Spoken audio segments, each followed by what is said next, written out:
Dear students, welcome to our YouTube channel biology by Deepak Nain. और आज हम जो बड़ा ही इंपॉर्टेंट टॉपिक डिस्कस करने जा रहे हैं वो रहेगा आपका मेटल एसिड के साथ कैसे रिएक्ट करते हैं। तो मेटल के ज़्यादातर क्या होते हैं, ऑक्साइड वगैरह हैं, वो बेसिक इन नेचर हैं। और एसिड के साथ रिएक्शन करके क्या करती हैं, ये एक प्रकार की न्यूट्रलाइजेशन रिएक्शन शो करती है। साल्ट तो इसमें बनता है, वाटर नहीं बनता। वाटर के अलावा क्या बनता है, हाइड्रोजन गैस है वो निकलती है। तो hydrogen gas is not evolved when, एक क्वेश्चन आपका पूछा जाता है कि ऐसी कौन सी मेटल है जो हाइड्रोजन गैस रिलीज नहीं करती है, या फिर ऐसा कौन सा एसिड है। ज्यादातर जो HCl है, H2SO4 है, जो स्ट्रॉन्ग एसिड होते हैं ना, वो तो H2 गैस रिलीज करेंगे जब भी किसके साथ रिएक्शन करेंगे, मेटल्स के साथ। लेकिन जो आपका नाइट्रिक एसिड है ना, ये जब रिएक्शन करता है तो उस केस में हाइड्रोजन गैस रिलीज नहीं होती। इसका कारण पूछा जाता है आपसे खासकर। तो जो नाइट्रिक एसिड है HNO3, ये बड़ा स्ट्रॉन्ग ऑक्सीडाइजिंग एजेंट है। अब निकलती तो इसमें हाइड्रोजन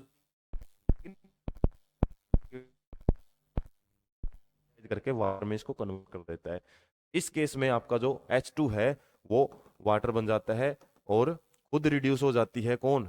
HNO3 वो क्या बना लेती है, नाइट्रोजन के ऑक्साइड। N2O बना सकती है, NO बना सकती है, NO2 भी, ये सारे नाइट्रोजन के ऑक्साइड होते हैं।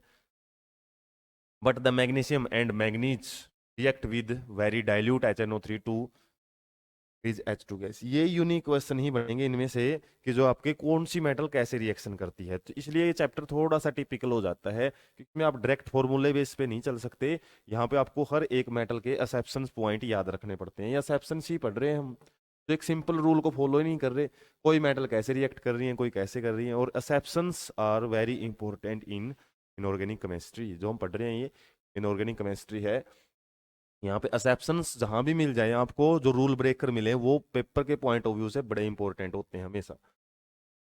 तो इस तरीके से हम समझ सकते हैं हाइड्रोजन गैस को नॉर्मल एसिड जरूर प्रोड्यूस करते हैं। HNO3 है वो H2O प्रोड्यूस करती हैं। लेकिन कुछ केसेस में यदि हम डाइल्यूट HNO3 लें, डाइल्यूट HNO3 लें, किसके साथ रिएक्शन करवाएं, मैग्नीज, दोनों एक जैसे ही हैं, मिलते जुलते से, उस केस में ये क्या है, हाइड्रोजन गैस जरूर लिबरेट कर देती है, वरना ये वाटर रिलीज करेगी।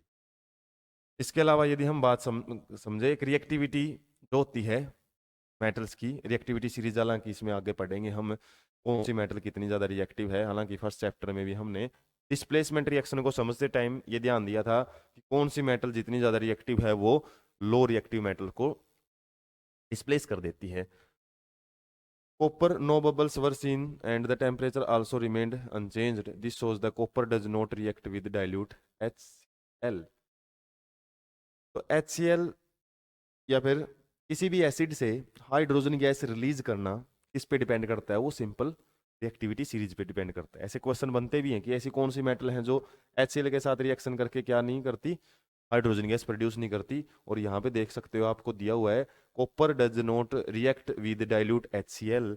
कॉपर HCl के साथ रिएक्ट करके हाइड्रोजन गैस नहीं देता, क्योंकि इतना ज़्यादा रिएक्टिव नहीं है ये कि हाइड्रोजन में से क्या निकाल सके, क्लोरीन को सेपरेट कर सके। क्योंकि HCl में जब हम रिएक्टिविटी सीरीज देखेंगे ना, एक प्रकार की डिस्प्लेसमेंट रिएक्शन ही शो करती है वो।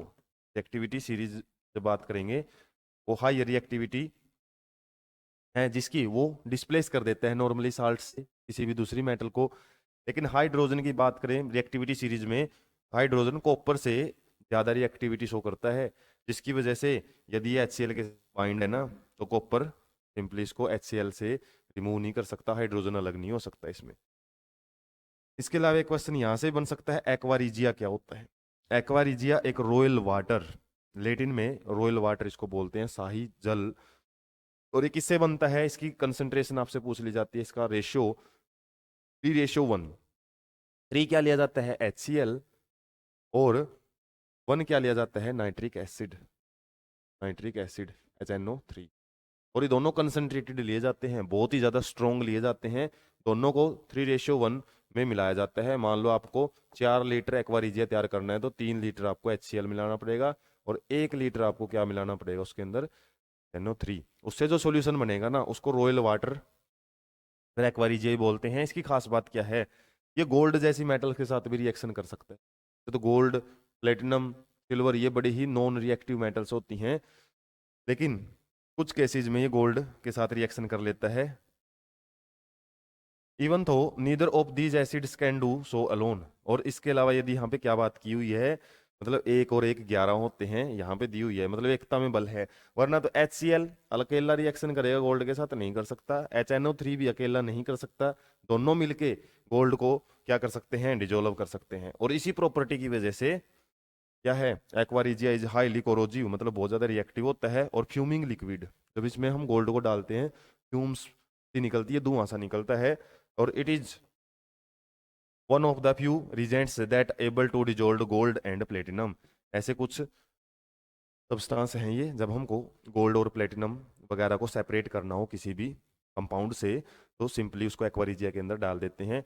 गोल्ड और जो प्लेटिनम है वो उसके अंदर घुल जाता है, और बाकी जो सब्सटेंस है जो नहीं घुलते हैं वो ऐसे कैसे पड़े रहते हैं, फिल्ट्रेशन से उसको हम अलग कर सकते हैं। तो इस तरीके से जो एक्वारिजिया का इंपॉर्टेंट यूज किस में यूज किया जाता है, गोल्ड और सिल्वर के ज़्यादातर जो हमारे ज्वेलरीज होती हैं, ये टाइम के बाद इनकी शाइनिंग यदि कम हो जाती है तो एक्वारिजिया में डाल के इनको थोड़ी देर के बाद निकाल लिया जाता है। ज़्यादा लंबे टाइम तक डालेंगे तो क्या हो जाएगा, पूरा का पूरा गोल्ड ही उसके अंदर घुल जाएगा।